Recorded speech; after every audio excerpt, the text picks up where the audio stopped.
भागवत गीता अध्याय 2 सांख्य योग। अध्याय 2 में भगवान श्री कृष्ण अर्जुन को आत्मा, धर्म, कर्तव्य और मोक्ष के विषय में उपदेश देते हैं। इससे सांख्य योग भी कहा जाता है। इस अध्याय में श्री कृष्ण अर्जुन की मानसिक उलझनों को दूर करते हैं और जीवन के गहरे आध्यात्मिक सिद्धांतों का वर्णन करते हैं। अध्याय की शुरुआत अर्जुन के गहन विषाद शोक से होती है, जब वह कुरुक्षेत्र के युद्ध मैदान में अपने परिजनों और गुरुओं के खिलाफ युद्ध करने के विचार से उद्विग्न हो जाता है। अर्जुन अपने कर्तव्य और धर्म के प्रति भ्रमित हो जाता है और युद्ध से हटने की इच्छा प्रकट करता है। तब श्री कृष्ण उसे समझाने लगते हैं। 1. आत्मा का ज्ञान। श्लोक 11-30। श्री कृष्ण अर्जुन को समझाते हैं कि शरीर नाशवान है, लेकिन आत्मा अमर और अविनाशी है। आत्मा को न जलाया जा सकता है, न काटा जा सकता है, न सुखाया जा सकता है, न गीला किया जा सकता है। आत्मा का कोई जन्म नहीं होता और न ही उसकी मृत्यु होती है। जब शरीर नष्ट हो जाता है, आत्मा नए शरीर में प्रवेश करती है। इसलिए मृत्यु से डरना व्यर्थ है, क्योंकि मृत्यु केवल शरीर की होती है, आत्मा की नहीं।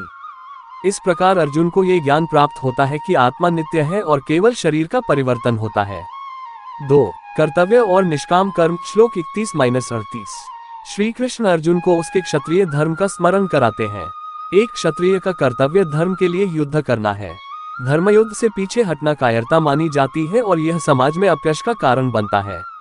अर्जुन को ये शिक्षा दी जाती है कि उसे अपने कर्तव्यों का पालन करना चाहिए और युद्ध से डरना नहीं चाहिए। जो योद्धा धर्मयुद्ध में मारा जाता है, वह स्वर्ग प्राप्त करता है, और जो जीतता है, उसे पृथ्वी पर राज्य की प्राप्ति होती है।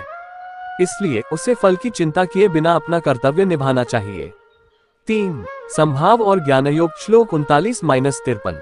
श्री कृष्ण अर्जुन को सांख्य योग की शिक्षा देते हैं, जिसमें ज्ञान और बुद्धि का महत्व बताया गया है।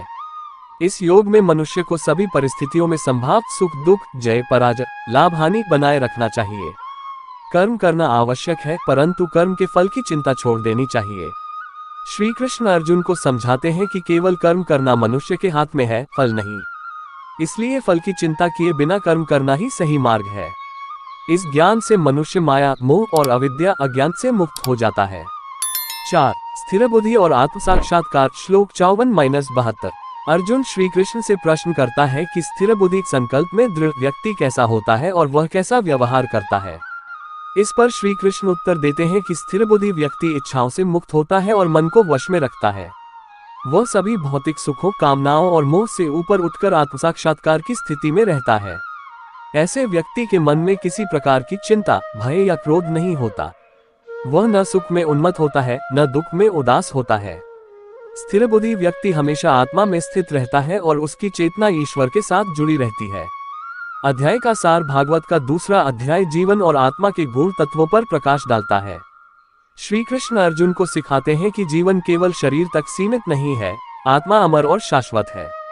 मनुष्य का परम कर्तव्य अपने धर्म और कर्तव्य का पालन करना है, चाहे वह कितना भी कठिन क्यों न हो। युद्ध या किसी भी अन्य कार्य में मनुष्य को फल की चिंता किए बिना निष्काम भाव से कर्म करना चाहिए। यही जीवन का परम सिद्धांत है। मुख्य शिक्षाएं। 1. आत्मा अमर और अविनाशी है। 2. कर्तव्य का पालन धर्म के अनुसार करना चाहिए। 3. फल की चिंता किए बिना कर्म करना चाहिए। 4. स्थिर बुद्धि व्यक्ति सभी भौतिक सुखों और दुखों से मुक्त होता है।